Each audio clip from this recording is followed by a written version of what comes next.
2006 അബ്ദുൽ വാഹിദ് house driver ഓഫീസിൽ റിയാദിലെത്തിയത്. അന്നു മുതൽ കൃത്യമായി ശമ്പളമില്ല, പീഡനങ്ങൾ വേറെയും. 2 വർഷത്തെ സഹനത്തിനൊടുവിൽ സ്പോൺസർക്കെതിരെ പരാതി നൽകി. എന്നാൽ ശമ്പളം നൽകാമെന്നും ഇക്കാമ പുതുക്കാമെന്നും പറഞ്ഞ് കേസ് റദ്ദാക്കി. വീണ്ടും സ്പോൺസറുടെ വീട്ടിലേക്ക്.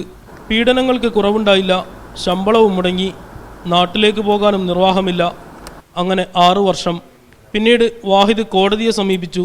1.5 വർഷം കഴിഞ്ഞിട്ടും കോടതിയിൽ ഹാജരാകാൻ പോലും സ്പോൺസർ തയ്യാറായിട്ടില്ല. 1.25 കൊല്ലം കൊണ്ട് കേസ് കൊടുത്തിട്ട് കോടതി പോലീസ് ആയിട്ട് നടക്കുകയാണ്.